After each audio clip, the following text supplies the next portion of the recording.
오늘은 산상수훈 5번째 시간으로 원수사랑 그리고 완전한 아들 삶에 대해서 말씀 나누겠습니다.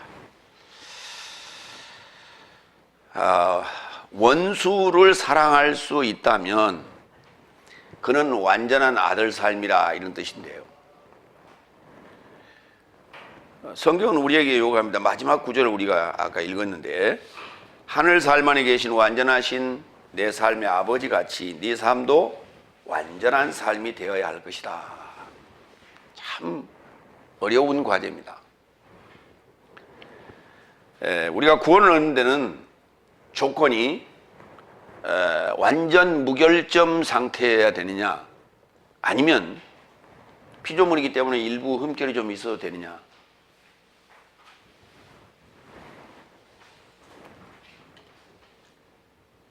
여러분은 완전 무결점이라고 얘기한다면 정말 싫어요 라고 대답할 거예요.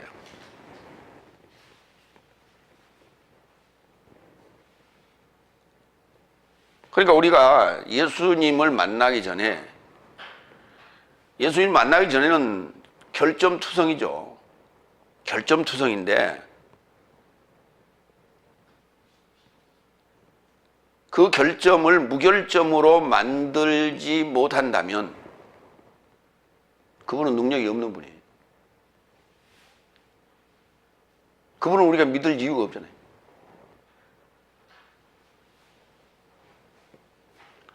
인간이 인간에게 치료를, 병을 얻어서 치료를 원할 때 그거 완전히 치료할 수가 없어요, 인간의 능력으로. 그러나 하나님은 완전하게 치료할 수 있다는 거죠. 같은 개념으로 우리가 이해를 하자고요. 많은 사람들은 사람들의 귀에 듣기 좋게끔, 인간이 피조물이기 때문에 무결점 상태로는 그러한 조건을 우리에게 부여한 건 아니다. 무결점이라고 하는 건 100점. 그게 기준이다, 목표고. 그런데 그래도 카트라인이 있지 않냐, 60점. 자꾸 이런 얘기를 하는. 그러니까 사람들은 굉장히 좋아해요, 그 얘기를.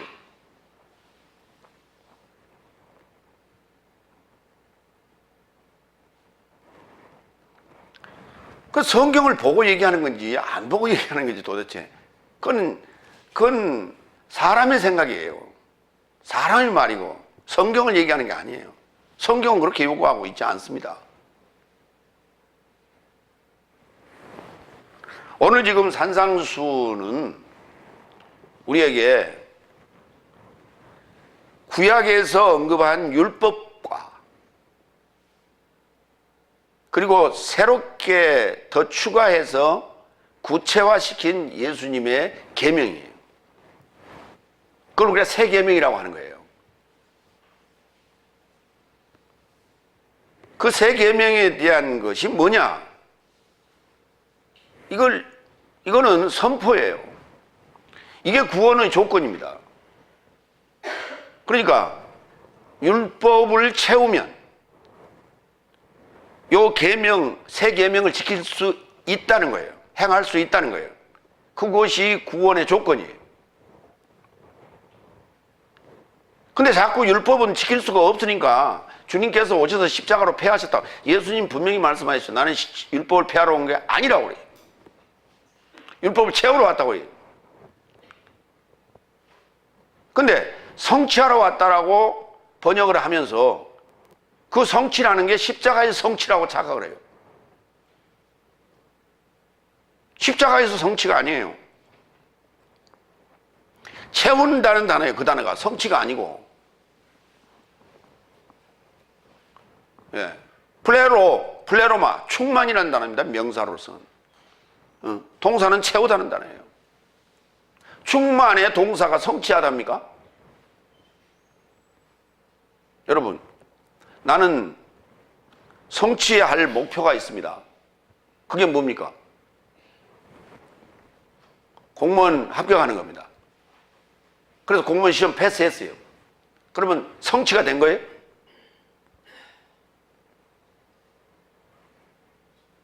구급 공무원에 합격했는데 그게 성취해? 1차 목표 달성이죠. 궁극적인 목표는 뭐예요? 최소한 국장까지는 올라가야 돼요. 그렇잖아요. 그게 뭐 성취인가 그렇게 얘기할 수가 있는 것이지. 합격 자체가 성취는 아니잖아요. 그 합격 자체는 이게 관문을 통과한 거예요. 그게 성취. 에? 성취죠, 성취는. 그게. 그러나 채운 건 아니란 말이에요. 그건 내가 목표를 정한 최고의 그 목표까지 달성했을 때 그걸 우리가 채움이라고 할 수 있는 거예요. 그러니까 성경은요, 아다르고 어다르는 거예요. 굉장히. 채움이란 단어를 쓰면은요, 예수님께서 십자가에서 그걸 채웠어요. 율법을. 이상하잖아요. 내 안에 채운 거예요. 빈 내 마음 안에 채우는 거고, 내 안에 채우는 거예요. 그러니까 예수님한테, 우리가요, 늘 성경을 볼 때 예수님이 우리를 위해서 오셔서 모든 걸 다 해주셨어요, 그냥. 그래서 우리는 그냥, 흠결이 있어도 구원 얻는다고 그랬어요. 여러분, 세상에서 흠결이 무결점이라는 게 있어요, 없어요? 있어요. 여러분, 그 모니터, 거기 보면 모니터 판매할 때 그 광고에 보면 무결점 써 있잖아요. 나올 때는 무결점이요. 한참 쓰다 보니까 그게 결점이 좀 생겨서 그렇지. 출고할 때는 무결점이었어. 네. 좀 모니터도 무결점이 있는데, 응? 하나님께서, 인간이 만든 모니터도 무결점이 있는데, 하나님께서 만드신 그 구원 얻은 하나님의 아들 삶이 결점이 있다면 문제가 있죠. 문제는 내용상의 문제예요. 무엇이 그렇다는 거냐? 어떤 내용이 무결점 상태냐? 이거예요. 오늘 지금 산상수훈은 그 얘기를 하는 거예요. 우리가 무결점 상태로 아버지 앞에 갈 수 있다는 조건을 제시하고 있는 게 지금 오늘 산상수훈의 내용들이에요. 그걸 자세히 다 여러분이 발췌해서 그렇게 지키도록 노력하시길 바랍니다. 첫 번째, 마태복음 5장 38절로 42절, 나쁜 자에게 대항하지 말자. 참 어려운 문제예요. 1번 38절, 그가 눈 대신 눈을 그리고 치아 대신 치아라고 구전되어진 것을 내 삶은 들었다. 그렇죠. 눈이라고 하는 것은 굉장히 중요한 거예요. 안 보이면요, 만사가 불통이에요. 응? 걸어갈 수도, 요리할 수도, 밥 먹는데도, 공부하는데도 지장이 있어요. 가장 지장이 주는 건 뭐냐? 공부하는 데 지장이 있어요. 그래서 우리는 안경을 써요. 책 볼 때. 눈 나쁜 사람. 왜냐하면 이건 셈이에요, 셈. 그 다음에 치아, 이빨이라고 하는 것은 이거는 쉔이라는 단어인데 연마한다는 거예요. 간다, 연마한다. 그러니까 우리가 연구를 하려면, 하나님에 대해서 연구를 하려면 눈이 밝아야 돼요. 근데 연구를, 그래서 두 가지만 언급했어요. 발도 손도 다 필요해요. 그렇죠? 그런데 손이 없어도 연구하는 데는 문제 없어. 왜? 의족으로 해도 돼. 할 수 있어. 의수로 해도 되고. 그러나 눈을 대신할 수 있는 건 없어. 이빨, 틀니에 한번 여러분 넣어보세요. 요즘은 이제 뭐예요? 임플란트가 나와서 참 좋아졌는데, 그래서 임플란트도 그게 글쎄 그게 제대로 다 될는지 모르겠어요. 하여튼 출애굽기 21장 22절로 27절 봐요. 구약에 뭐라고 했는지. 사람이 서로 싸우다가 아이벤 여인을 다쳐 낙태케 하였으나 다른 해가 없으면 그 남편의 청구대로 반드시 벌금을 내되 재판장의 판결을 쫓아낼 것이니라. 그러나 다른 해가 있으면 갚되 생명은 생명으로, 눈은 눈으로, 이는 이로, 손은 손으로, 발은 발로, 데운 것은 데움으로, 상하게 하는 것은 상함으로, 때린 것은 때림으로 갚을지니라. 사람이 그 남종의 한 눈이나 여종의 한 눈을 쳐서 상하게 하면 그 눈 대신에 글을 보낼 것이며, 그 남종의 한 이나 여종의 한 이를 쳐서 빠뜨리면 그 이 대신 글을 보낼 것이다. 자, 여기 두 가지를 지금 언급했어요. 오늘 지금 예수님께서 인용한 부분은 26절, 27절을 인용한 거예요, 사실은. 그러니까 27 7절 22절에서 25절까지 예, 그 24절에 보면 눈은 눈으로 이는 이로 이 부분이 나오는데 그거는 뭐냐면 서로 싸우다가 일어난 일이에요. 예, 서로 다투다가 일어난 일이고 다음에 26절 27절은 종의 눈이나 이를 상하게 했을 때 그 이빨을 뽑으라는 얘기 아니에요. 그 자신을 대신해서 보내라는 거예요. 그러니까 눈과 이라고 하는 게 얼마나 중요한가라고 하는 거예요. 눈과 이라고 하는 게 예. 이게 생명과 같은 거예요. 이게.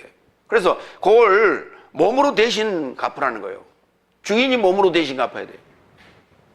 그게 26절과 27절이에요. 그러니까 굉장히 강력한 율법이에요. 이런 율법에 대해서 너희가 들었다. 두 번째로 갑니다. 39절. 그러나 나쁜 자에게 대항해서는 안 된다. 나는 내 삶에게 말한다. 오히려 누군가 네 오른턱을 치면 그에게 또 다른 턱을 돌려라. 턱이라는 게 이게 이 턱 또는 우리는 뺨 그런데요. 뺨은요 이렇게 때립니다. 이렇게 찰싹 이렇게. 예.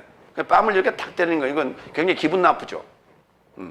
그러니까 싸울 때 그렇게 때리는 건 아니에요. 싸울 때 나무로 할 때 뺨때기를 이렇게 때리죠. 뺨때기를. 주로 여자들이 많이 뺨때기를 때려대요. 보니까 드라마에 보니까 남자들은 어떻게 하냐면 주먹으로 쳐요. 이렇게 우리 이제 이 다물어. 왜냐면 이 나갈 수 있으니까. 딱 여기를 칩니다. 그 여기를 치면요. 웬만하면 다 떨어져요. 툭 떨어져요. 그런데 이 뼈는 턱뼈는 부러지는 법은 없어요. 얼마나 강한지. 삼손이 턱뼈를 가지고 아예 이 무더기를 만들었다. 얼마나 많이 죽였는지.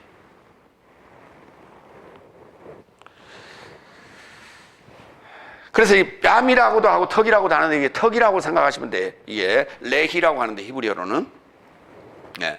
나쁜 자에게 대항하지 말고 옳은 턱을 치면 다른 턱도 돌려라. 왜? 이거 부러지는 일이 없으니까. 턱 부서지는 일은 없어요. 이빨 물고 들이대야 돼요. 쉽게 얘기해서 싸우지 말라는 얘기예요. 이 말은 싸우지 말라. 그럼 비겁하지 않냐? 비겁해도 괜찮아요. 싸우지 말라는 거예요.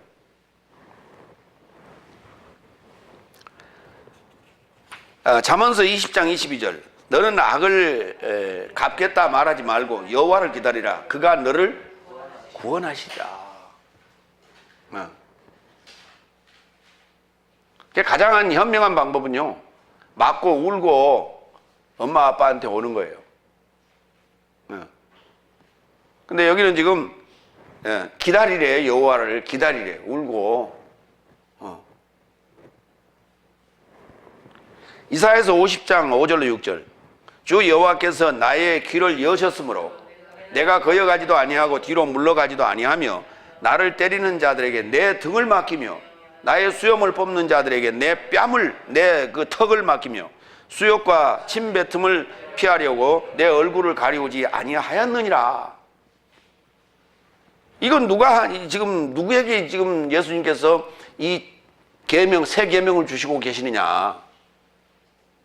귀가 열린 자, 귀가 열린 자, 여섯째 날에 들어온 자, 일곱째 날을 향해서 가고 있는 자, 많이 할 수 있는 일이라는 거예요, 이게 지금.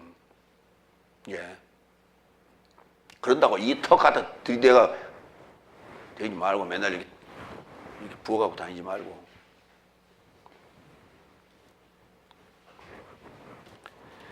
세 번째, 40절, 42절.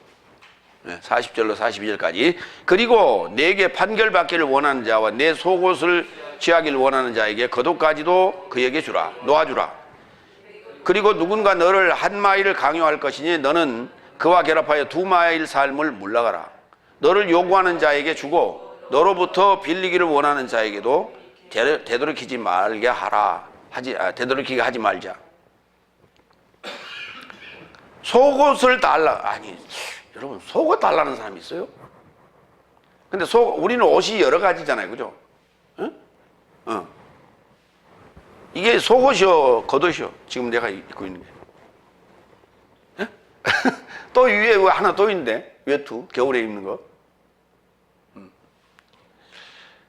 그러니까 이것부터가 이제 겉옷. 그렇죠? 요 안에 건 속옷. 되게 속옷 달라 안 하죠? 그 속옷을 달라는 것은 무슨 말이에요? 옷 벗으라는 얘기예요. 옷 벗으라는 얘기예요. 그러니까 우리가 옷 벗으라 할 때 주로 어디다 써요? 옷 벗어. 회사에서 잘린대. 그럴 때 겉옷 벗어요? 속옷 벗어요? 여러분, 회사에 잘릴 때 겉옷 벗어? 속옷 벗어? 겉옷 벗고 있잖아.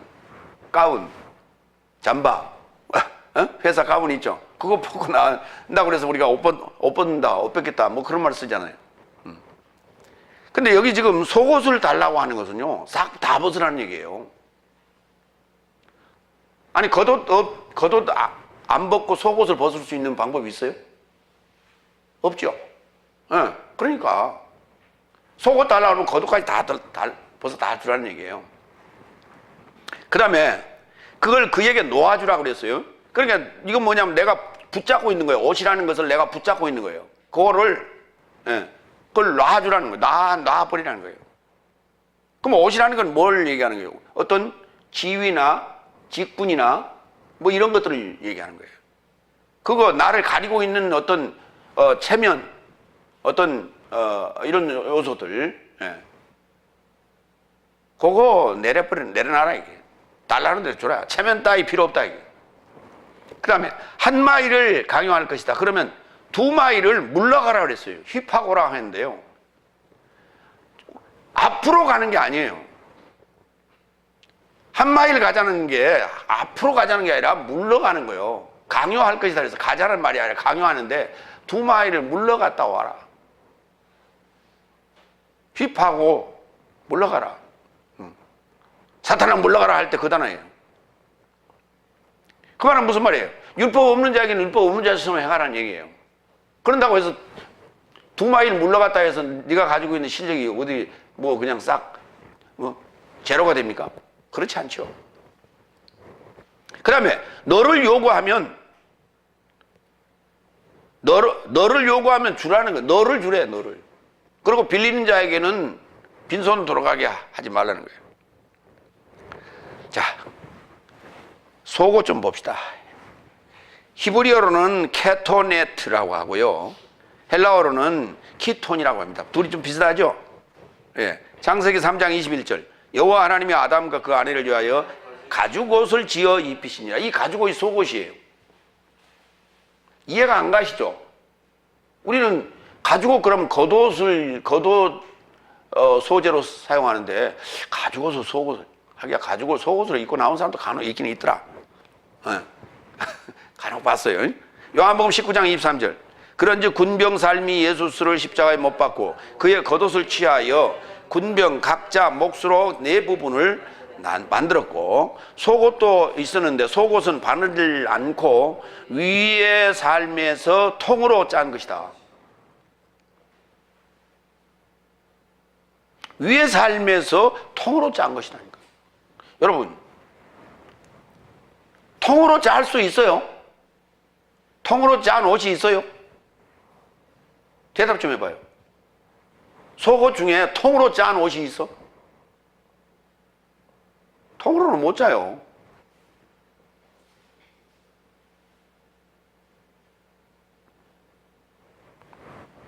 여러분, 그 뜨개질 하는 거 있죠? 그거는 가능해요. 쫙 한 줄로 이어가죠? 그때 이제 여기 소매 이런 거 붙이면 안 돼. 저 떼버려야 돼. 그렇죠? 그러니까 통옷이에요. 진짜 말 그대로. 목, 그 다음에 소매. 이렇게 그 소대나시 형태로. 그렇게 만드는, 우리 런닝구이 형태로 만들면 가능해요. 그게. 되겠죠? 그러니까 이게 굉장히 중요한 얘기예요. 속옷은 통이에요. 그러니까 이거는 벗을 수가 없어요. 가죽 옷을 언제까지 입고 다니냐? 예수님 만날 때까지 우리가 가죽 옷 입고 다니는 거예요. 이거 십자가에서 이제 육체 아파의 정과 욕심을 십자가에 못 박을 때 그때 이게 찢어지는 거예요. 이게 가죽 옷입니다. 아니 그게 뭐 춥지도 않은데 뭐 거기 나가는데 이게 외투로 줬어야 되는 거 아닙니까? 속옷으로 줬다니까요. 가죽 옷을.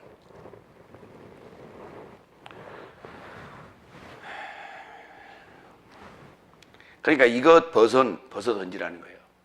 이거 벗어 던지라. 새 옷으로 갈아입어라. 그리스도로 옷 갈아입으라는 거예요. 겉옷 갑니다. 헬라어로는 히마티온, 히브리어로는 샬마라고 해요. 샬마는 실렘에서 왔는데 이게 보상, 샬롬하고 좀 같은 의미예요. 샬롬과 같은 의미예요. 신명기 24장 13절. 해질 때에 그 담보물을 반드시 그에게 돌릴 것이라. 그리하면 그가 그 옷을 입고 자며 너를 위하여 축복하리니 그 일이 내 하나님 여호와 앞에서 내 의로움이 되리라. 담보물, 전당물을 해질 때까지는 두지 말라. 아니 전당포는 그럼 망하겠네. 뭔가 담보물을 잡았다면 해질 때까지는 그걸 가지고 있지 말라. 해지기 전에 반드시 줘라. 신명기 29장 5절. 주께서 40년 동안 너희를 인도하여 광야를 통행케 하셨거니와 너희 몸에 옷이 낡지 아니하였고 너의 발의 신이 헤어지지 아니하였습니다. 이거 겉옷을 얘기하는 거예요. 가능한 일입니까? 40년 동안 어떻게 옷을 지어 입지 않았는데 그게 신발도 떨어지지 아니하고 옷도 헤어지지 않다 말이 됩니까? 누가복음 16장 9절. 나도 내 삶에게 말한다. 불의의 제물로 내 자신 삶에게 친구 삶을 만들어라. 이는 내 삶이 실패했을 때 저 삶이 내세적 장막 삶에 이르고자 내 삶을 맞이하려 합니다. 예. 네가 가지고 있는 옷이나 네가 가지고 있는 그 튼튼한 두 다리 그리고 너 자신 그게 네 삶이 지금 복음이라면 그 말이에요. 네 삶이 복음화가 됐다면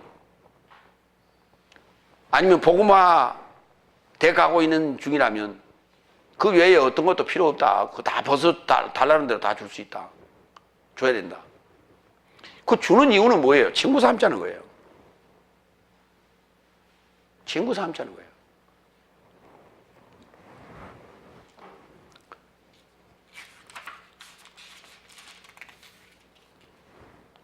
두 번째, 마태복음 5장 43절로 47절. 원수를 사랑, 그리고 축복, 기도하는, 원수를 사랑하고 축복하고 기도하는 아들 삶이 되자. 자, 뭐, 이것도 어려운 얘기예요. 오늘 굉장히 어려운 얘기만 지금 합니다. 네 번째, 43절. 이웃을 사랑할 것과 원수를 미워할 것이라고 구전되어진 것을 내 삶은 들었다. 그런데요, 원수를 사랑하라 하는 거 이해가 되시죠? 근데 이웃을 사랑하라는 게 이해가 되시죠? 근데 원수를 미워하라고 그랬어요? 이게 문구가 좀 이상하잖아요? 이웃을 사랑하고 원수를 미워하지 말라 그래야 맞잖아요? 근데 이상하게 됐어요. 근데 자, 구전되어진 것이라니까 구약에 율법서를 가보겠습니다. 레위기 19장 17절로 18절. 너는 내 형제를 마음으로 미워하지 말라고 그랬잖아요. 내 이웃을 반드시 책망하라. 그러면 네가 그에 대하여 죄를 담당하지 아니하리라. 원수를 갚지 말며 동포를 원망하지 말며 내 이웃 사랑하기를 내 자신과 같이 사랑하라. 나는 여호와이니라. 그러면 여호와께서는 네 이웃을 사랑하고 원수를 미워하지 말라 그래야 맞죠? 이건 누가 옮기는 과정에서 그 말라는 부분을 빼버린 것 같아요. 그게 왜 구약에서는 별로 좋지 않은 말만 했다고 착각을 했던가 봐요. 그러니까 내 이웃을 사랑하고 원수를 미워하지 말 것이니라, 이래 해야 맞는 거예요. 다섯 번째 44절 봅니다. 그러나 나는 내 삶에게 말한다. 그래서 이제 이게 미워하지 말 것이다 라고 했으면 이게 그래서가 되는 것이고, 원수를 미워할 것이다 라고 했으면 그러나가 되는 거예요. 지금 이해가 되시죠? 나는 내 삶에게 말한다. 내 삶의 원수 삶을 사랑하고 내 삶을 저주하는 삶을 축복하라. 내 삶을 미워하는 삶을 잘 행하고 내 삶을 모욕하는 삶과 내 삶을 박해하는 삶에서 초월하여 기도하라. 참, 이거 지금 다섯 번째 항목 여러분이 행하게 된다면 완전히 스트레스 짝이네요, 그죠? 완전히 열받겠죠. 그렇죠?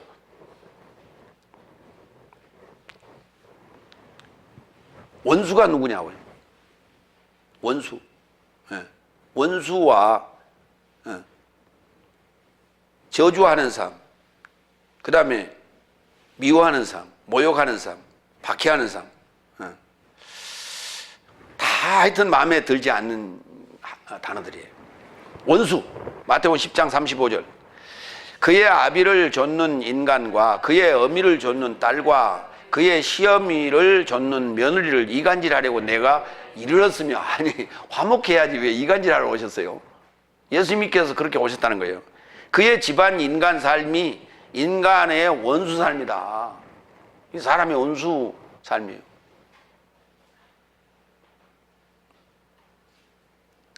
그래서 그때 그 할머니가 그랬나 보다.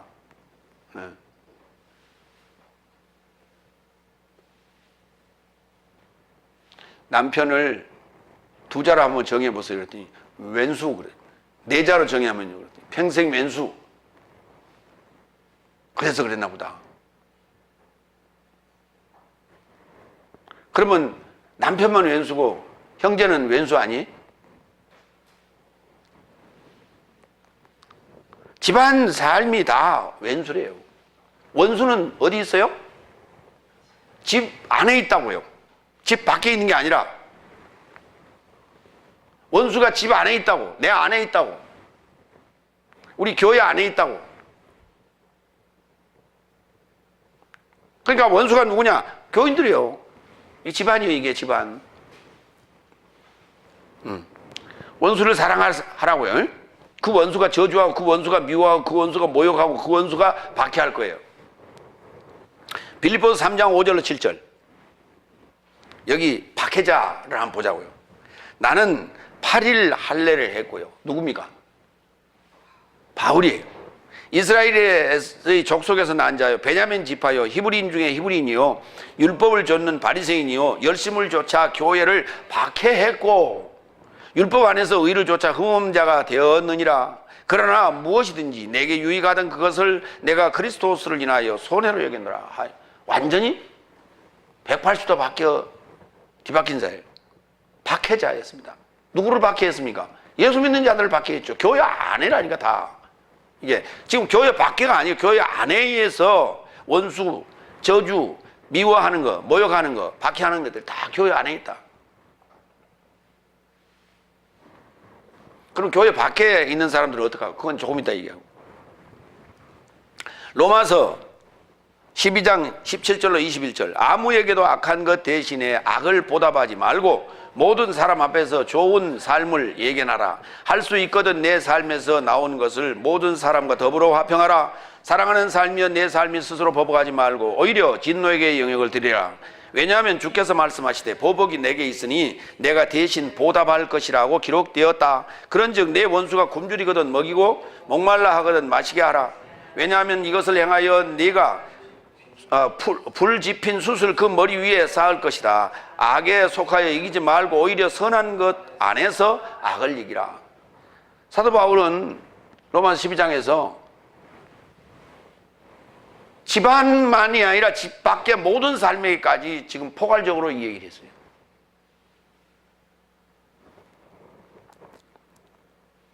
갈라디아 5장 14절로 15절.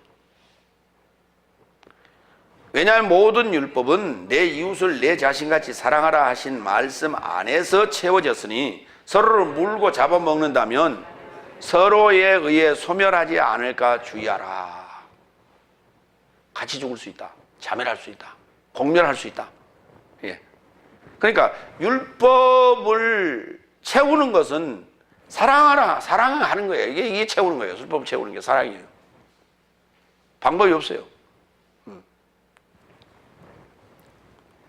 원수. 누가복음 20장 42절. 그리고 다비드가 친히 시편에 말한다. 주께서 나의 주에게 언급하셨다. 내가 내 원수를 내 발 삶의 발판으로 둘 때까지 너는 나의 우편 삶에서 나와 앉으라. 원수를 네 발판, 네 발 삶의 발판, 발등상으로 둘 때까지.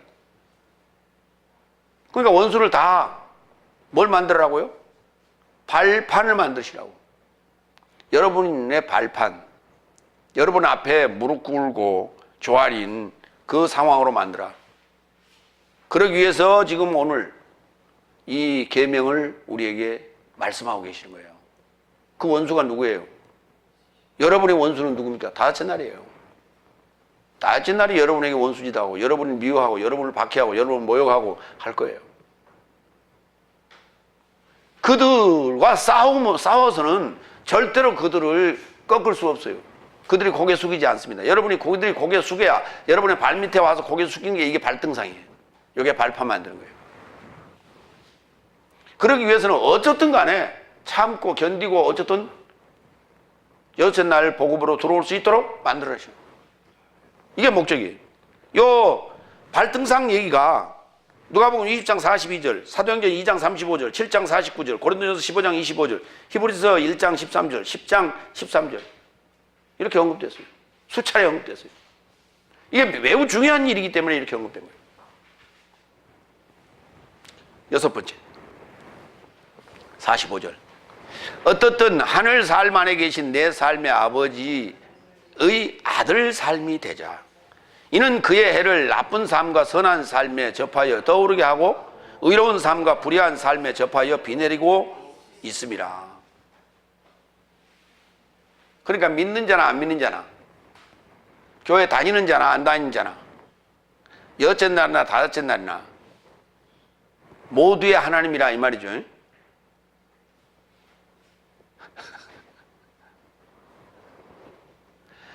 다섯째 날까지는 왜 햇빛을 주시고 왜 비를 내려주시는가?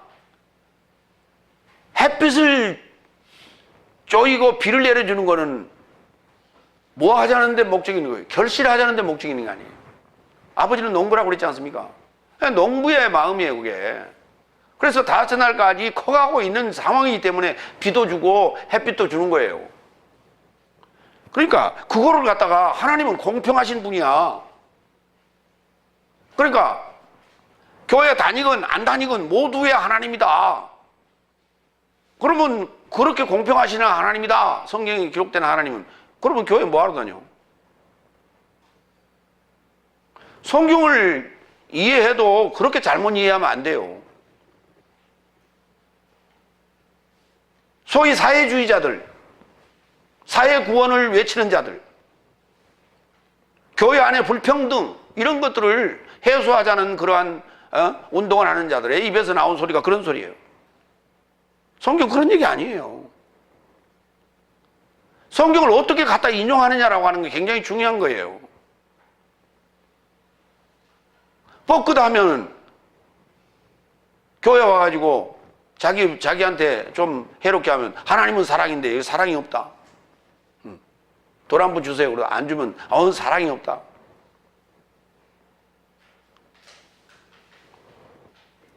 그런 식으로 이것은 우리 교인들이 성경을 잘못 늘 인용해 쓰다 보니까 세상 사람들이 그거를 이용하는 거예요. 제대로 해석했더라면 그러겠어요.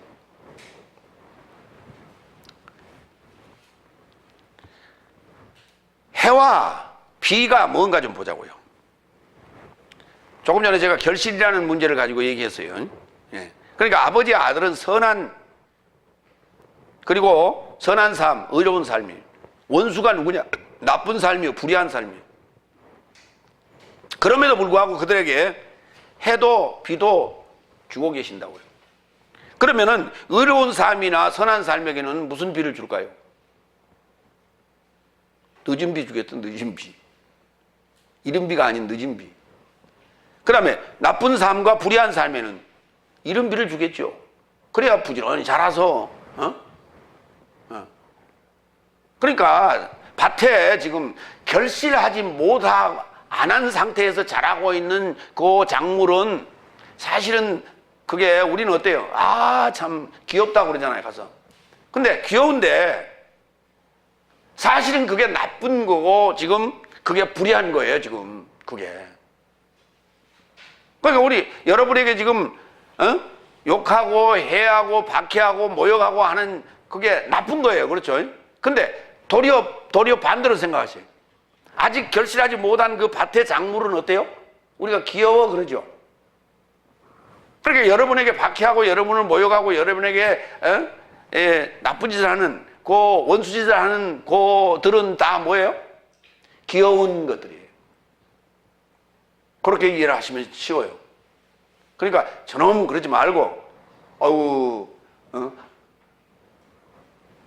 아가야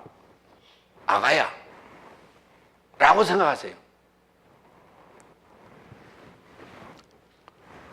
시편 84편 11절 여호와는 전능자를 소망하는 사역에 해요 방패시라. 여호와께서 은혜와 영화를 주시며 정직히 행하는 자에게 좋은 것을 아끼지 아니할 것이라. 그러면 나쁜 자에게도 기본적으로 해와 비는 주신다니까. 왜? 결실하라고 주는 거예요. 결실하라고. 먹고 살라고 주는 게 아니고. 시편 19편 4절로 6절 그의 소리가 온 땅에 통하고 그의 말씀이 세상 끝까지 이르도다. 그가 해를 위하여 하늘의 장막을 베푸셨도다. 해는 그의 신방에서 나오는 신랑과 같고 그의 길을 달리기 기뻐하는 장사 같아서 하늘 이 끝에서 나와서 하늘 저 끝까지 운행하며 그의 열기에서 피할 자가 없도다. 자, 해는 신랑과 같다 그랬죠. 그의 신방에서 나오는 신랑과 같아. 그러면 신부는 신랑을 뭐 해야 돼요? 쳐다봐야죠. 그렇죠? 그래서 우리는 해바라기만 해를 바라는 게 아니에요. 해바라기가 얼굴이 너무 커서 그게 늘 이렇게 해 쪽을 바라보고 있어서 그렇지. 그래서 이제 그 해바라기 그랬는데 모든 식물은 다 해바라기예요. 모든 식물은 지향성이에요. 태양을 향해 잎사귀를 전부 돌려요. 특히 이런 그 식물이 자란 것들도 그렇지만 그렇지 않는 이제 막 자라는 새싹들을 보세요. 새싹들을 화분에다가 한번 이렇게 키워봐요. 아침에 일어나서 아침 먹고 가서 보면요 전부 태양 쪽으로 이렇게 삐라고 있어요. 그러면 또 돌려놔야 돼요, 그렇죠? 그럼 또 수적으로 반대로 또 틀고 있어요. 여러분 화분 키울 때 그렇죠? 예. 해라는 거예요. 해가 신랑이기 때문에 그렇습니다. 신명기 32장 2절 나의 교훈은 내리는 비 마타르. 네, 마타르. 나의 말은 맺히는 이슬이요 새싹 위에 가는 비니까 이슬비나 보슬비겠죠. 그 마타르. 가는 마타르 또는 이슬 마타르. 풀 위에 소나기. 때로는 나의 교훈과 말씀이 나의 말이 하나님의 말씀이 전부 다 비라는 거예요. 전부 다 비인데 때로는 보슬비, 때로는 소나기, 때로는 이슬. 이 세 가지로 묘사를 했어요.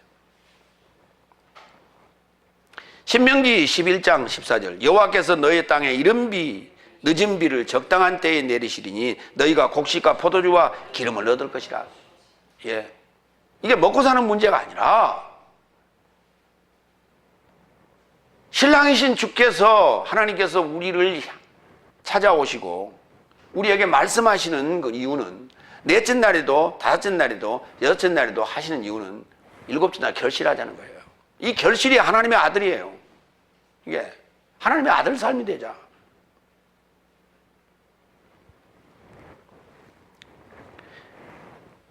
그래서 이른 비와 늦은 비를 주시는 거예요. 때를 따라.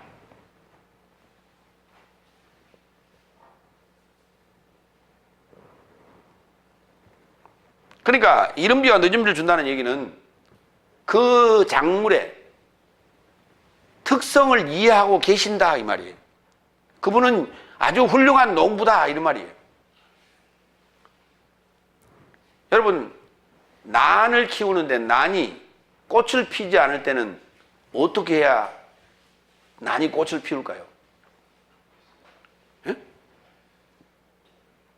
잘라줘요. 물을 주지 않아야 돼. 물을 주지 않아야 돼. 물을 주지 않으면은 난이 아이고야 죽겠구나, 이제 죽게 생겼네 라고 생각하고 꽃대를 착 올리는 거예요. 이건 무슨 말이냐면 자기 종족 보존을 위해서요. 자기 종족 보존을 위해서 꽃대를 올리는 거예요. 그래서 난이 꽃을 안 피운다, 물을 주지 말라 그래요. 죽으라고. 그럼 꽃대를 팍 올리는 거예요. 그래서 꽃을 피워요.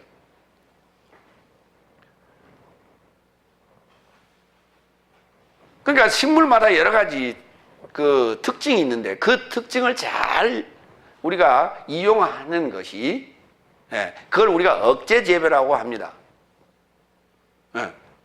억제 재배. 그러다 보니까 억제 재배가 잘 활용되는 곳이 어디냐면 온실, 그 다음에 그 비닐하우스, 그 다음에 화원, 이런 곳이에요. 화원에 가면 어때요? 사시사철 국화가 있죠. 사시사철 국화가 있어. 왜 사시사철 국화가 필요합니까? 장례식에 써야 되기 때문에. 철 따라 가을에만 죽습니까? 그렇지 않잖아요. 원래 국화는 가을꽃이에요. 그런데 봄에도 죽고 겨울에도 죽고 그러잖아요. 근데 겨울에도 국화꽃이 있잖아요. 그러니까 우리가 그 장례식장에 가서 오면 그 영정 앞에 국화가 이렇게 꽂혀 있잖아요. 그리고 다 이렇게 헌화하도록. 그러면 국화를 어떻게 피우느냐? 가을 날씨를 맞춰주는 거예요. 낮에는 따뜻하고 밤에는 춥고, 그리고 적당한 일조량은 필요해요. 그리고 온도를 그렇게 맞춰줘야 돼요. 낮에는 따뜻하고 밤에는 춥고. 그러면 꽃을 피워요. 그러면 그 온도를, 적정 온도를 겨울에도 봄에도 여름에도 맞춰주는 거예요. 그러면 사시사철 똑같은 그 온도 기온은 하에서 국화가 꽃을 피워요. 이게 억제 재배예요. 그 훌륭한 농부예요. 그러면 그 식물의 특성을 이해했기 때문에 우리가 원하는 꽃을 얻게 되는 것이에요. 또 결실도 마찬가지겠죠. 비료에 이 3요소가 있는데 질소와 인산과 칼이라고 하는 요 3대 성분이 있는데 결실을 원할 때는 칼리질 비료를 줘야 돼요. 질소질 비료를 계속 주면요 자라기만 자라는 거예요. 계속. 그러니까 우리가 지금 엽채류를 얻기 위해서, 엽채류는 우리가 쌈 채소들 아닙니까? 엽채류를 얻기 위해서는 질소가 필요한 거예요. 질소질. 배추를 우리가 엽채를 얻기 위해서 배추를 심잖아요. 근데 거기다가 인산이나 가리질 비료를 줘버리면요 배추 잎사귀가 딱딱하고 줄기가 올라가지고요 꽃을 펴요. 그러면 우리가 엽채류로서의 목적을 상실하게 되는 거예요. 그러니까 거기에 맞게끔 농사꾼이 농사를 지어야 되는 거예요. 주님이 우리에게 이른 비와 늦은 비를 적당하게 주시는 거예요. 이건 결실을 위한 농부의 아주 훌륭한 농부시다 라는 얘기를 지금 하고 있는 거예요. 7번째 46절 47절 그런즉 만일 네 삶이 네 삶을 사랑하는 삶을 사랑한다면 무슨 싹스를 얻겠느냐? 세리도 그것을 행하지 않겠느냐? 그리고 만일 내 삶이 내 형제 살만을 무난한다면 무슨 탁월한 것을 행하는 것이냐? 열국삼도 이같이 행하지 않느냐? 여기 탁월하다는 얘기를 왜 하고 있는가?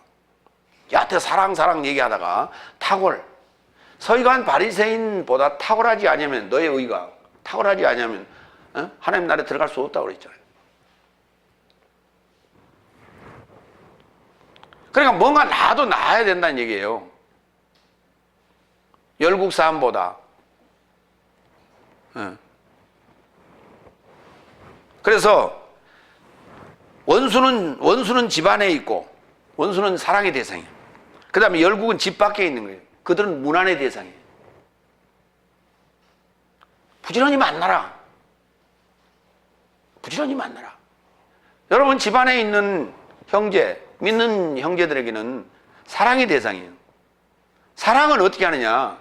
가서요. 다 벗어주는 거예요. 다 벗어주는 거. 창피, 권위, 자존심 이거 다 버리고 어떻게든 여섯째 날 복음으로 들어오도록 하는 것이 이게 사랑이에요.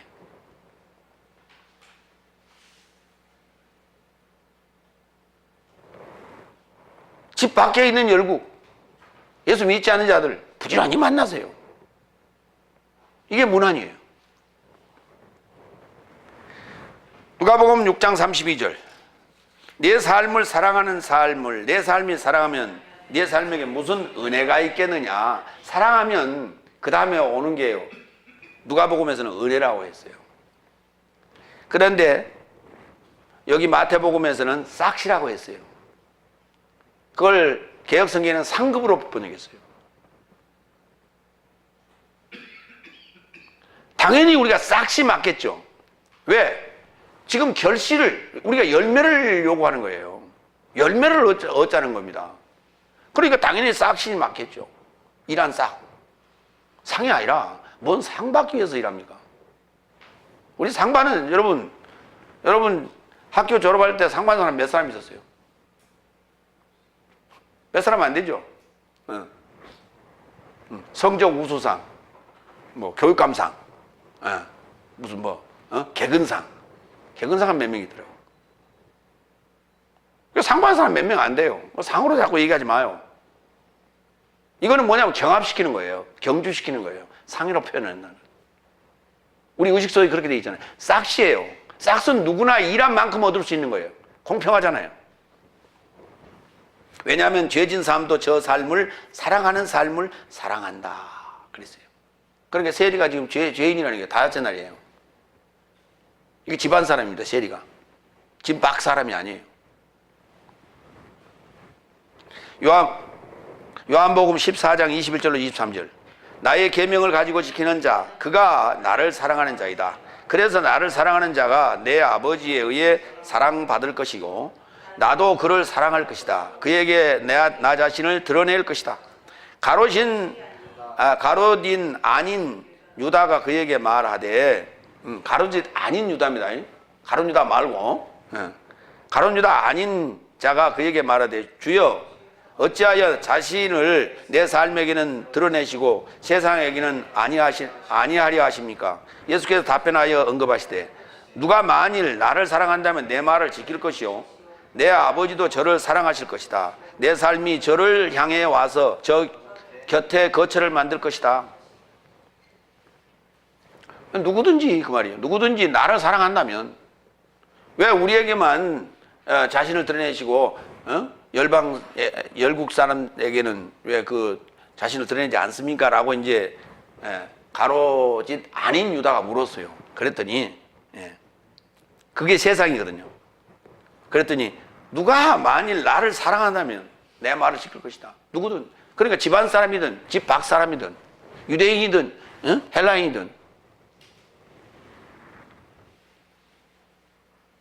유대인에게만 주어진 게 아니란 말이에요.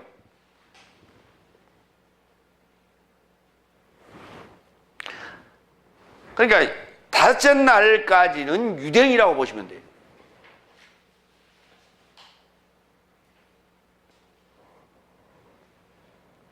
그러나 열국은 그 부분이 단축됩니다.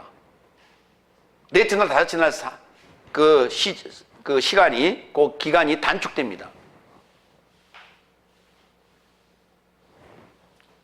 당연히 그럴 수밖에 없죠. 왜? 다섯째 날까지는 여섯째 날 복음을 들어본 적 없어요. 그러나 생둥이 열국이지만은 이방이지만은 지금 여섯째 날, 일곱째 날 복음을 던지면 그는 넷째 날, 다섯째 날 과정을 단축해서 들어와요.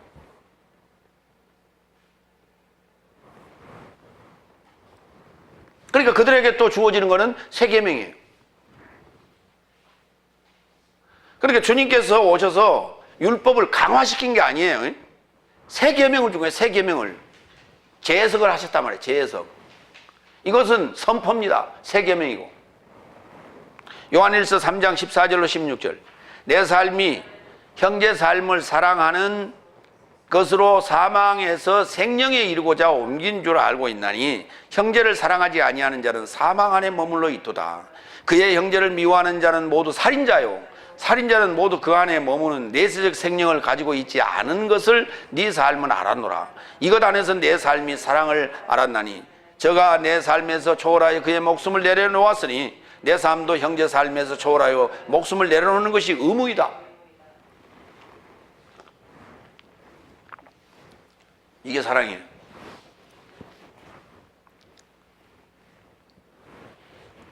우리 사랑 노래 많이 여러분 들어봤죠? 죽도록 사랑했는데 사랑 그렇게 하는 거예요. 죽도록 하는 거예요. 그 얘기가 이 얘기예요. 지금 요한일서 3장 14절로 16절 얘기예요. 죽도록 사랑했는데 왜 도망갑니까? 죽도록 사랑하면 도망가면 안 되는 거예요. 안 그래요? 어설프게 사랑해서 도망가지.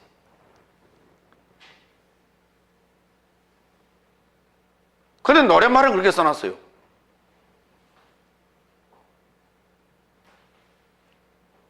이제 다시 오면 그렇게 하겠다는 희망사항이겠지.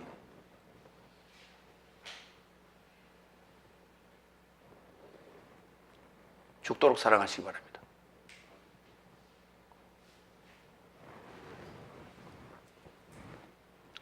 로마서 16장 5절로 23절까지인데 일부만 여기 지금 제가 발췌를 해놨어요.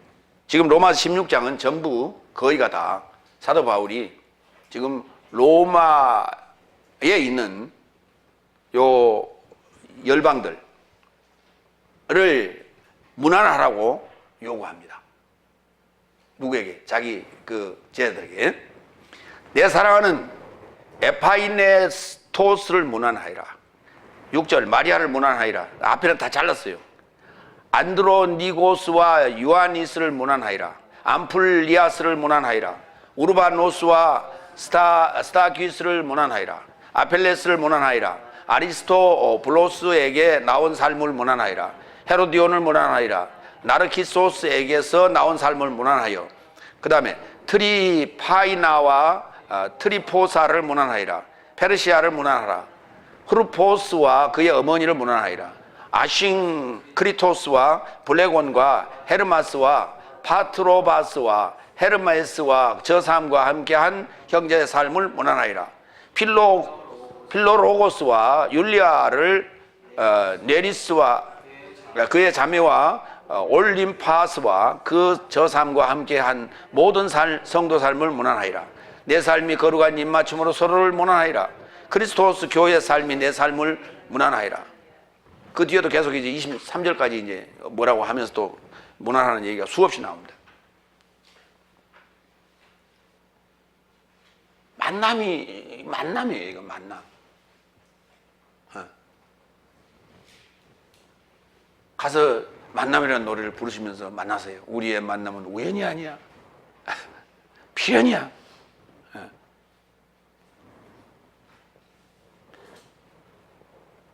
세 번째, 마태복음 5장 48절. 하늘 아버지 같이 완전한 자가 되라. 오늘 지금 첫 번째 산상수훈서부터 오늘 다섯 번째 산상수훈까지 주님께서 말씀하시는 요 세 계명, 요 선포하신 세 계명을 지키는 자는 완전한 자가 됩니다. 그러면 두 가지예요, 사실. 사랑, 그러니까 원수를 사랑하고 그 다음에 열국 삶을 문안하라. 요 두 가지예요. 여태까지 지금 5장 1절부터 5장 47절까지 한 얘기가 5장 전체 얘기가 다 딱 두 가지. 사랑과 문안. 집안, 내적으로는 집안 식구들을 사랑하고, 교인들. 그 다음에 교회 안 믿는 자들 문안하고. 두 가지. 다른 거 없어요, 이거. 그걸 복잡하게 지금까지 얘기한 거예요. 고린도전서 3장 13장 4절로 10절. 사랑은 오래 참고, 사랑은 친절하며, 시기하지 아니하며, 사랑은 허풍 떨지 아니하고, 교만해지지 아니하며, 무례하지 아니하며, 자기의 삶을 찾지 아니하며, 대립되지 아니하며, 악을 인정하지 아니하며, 불의에 기뻐하지 아니하며, 진리와 함께 기뻐하니, 모든 삶을 덮으며, 모든 삶을 믿으며, 모든 삶을 바라며, 모든 삶을 견디니라. 10절로 넘어가니다. 완전한 것이 이를 때는 부분에서 나온 것이 폐지될 것이다. 그러니까 다섯 날까지 했던 거, 애언도 폐하고, 방언도 폐하고, 다 폐할 것이다. 그러니까 다섯 날까지 하는 건 다 부분적인 거라는 거예요. 그러니까 부분적인 것이고 불완전한 거예요. 그러면 여섯째 날부터 우리가 해야 될 게 뭐냐? 완전한 것인데, 완전해지는 과정입니다. 사랑이에요. 그래서 믿음, 소망, 사랑, 이 세 가지는 항상 있을 것인데, 그 중에 제일이 사랑이 아니고 위대한 거예요. 사랑은 위대한 거예요.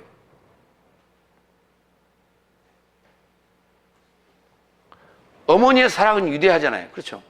근데 어머니가 때로는 회초리를 들고 호통치고, 때로는 어머니가 비굴하고, 못나 보이고, 부끄러울 때도 있었고, 그렇잖아요. 그러나 그 어머니의 사랑은 위대했어요. 자식 잘 되라고. 그게 사랑인 거예요. 그러니까 때로는 가서 살살 무릎을 꿇고 빌기도 하고, 바지가랑이를 잡고 사정도 하고. 그때 그 광경을 봤던 아들은 어때요? 얼마나 몸둘 바를 모르고 창피하고 부끄러웠어요.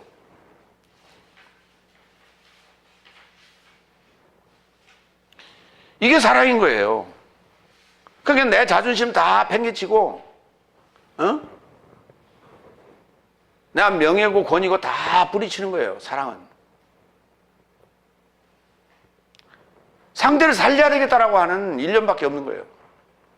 죽어가는 영혼, 죄인, 지금 살인자라니까 그를 살리는 것이 사랑이라니까요. 사람 죽어가는 사람 살리는데 거기에 무슨 체면 따위와 거기에 무슨 권위가 필요해요. 죽어가는 영혼, 지금 숨이 껄떡껄떡 거리는데 집에 가서 옷 정장 차려입고 와서 들쳐입고 갑니까? 추링 바지면 어떻고, 샌들이면 어떻고, 머리가 흐트러졌으면 어떻고, 세수 안 했으면 어때요? 야, 그래도 야, 세수는 하고 와야지. 좀 기다려. 조금 죽지 말고 기다려. 내가 세수하고 올 테니까. 그렇습니까?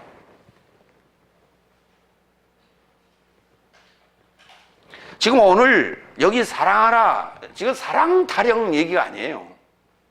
죽어가는 영혼 화급한 거예요. 지금 모든 체면 따위 다 버리고 격식 따위 필요 없다. 그 죽어가는 영혼 살리라는 얘기예요. 이게 사랑입니다. 마무리합니다. 율법을 채움도 사랑이에요. 율법을 채우는 게 사랑이에요. 계명을 지키는 것도 사랑이에요. 믿음, 소망, 사랑 중 사랑이 위대한 것이에요. 다섯 날까지 부분적인 것이 여섯째 날 완전한 사랑이신 예수 그리스도를 만남으로 나의 삶에 채워지고 지켜지는 사랑으로 완전한 아들 삶을 우리가 은혜로 받는 거예요. 그러므로 다섯 날까지의 부분적인 것은 폐지가 되는 거예요. 이게 완전한 아들 삶인 거예요. 그러니까 사랑이 없는 아들 삶은 없어요. 사랑 없는 완전한 삶은 존재하지 않습니다. 우리의 무결점을 사랑만이 만들어주는 거예요. 그러니까 사랑만이 있다면 그건 무결점 하늘 아버지의 아들 삶인 것이에요. 모두가 다 완전한 삶이 되시기를 축원합니다. 기도하겠습니다.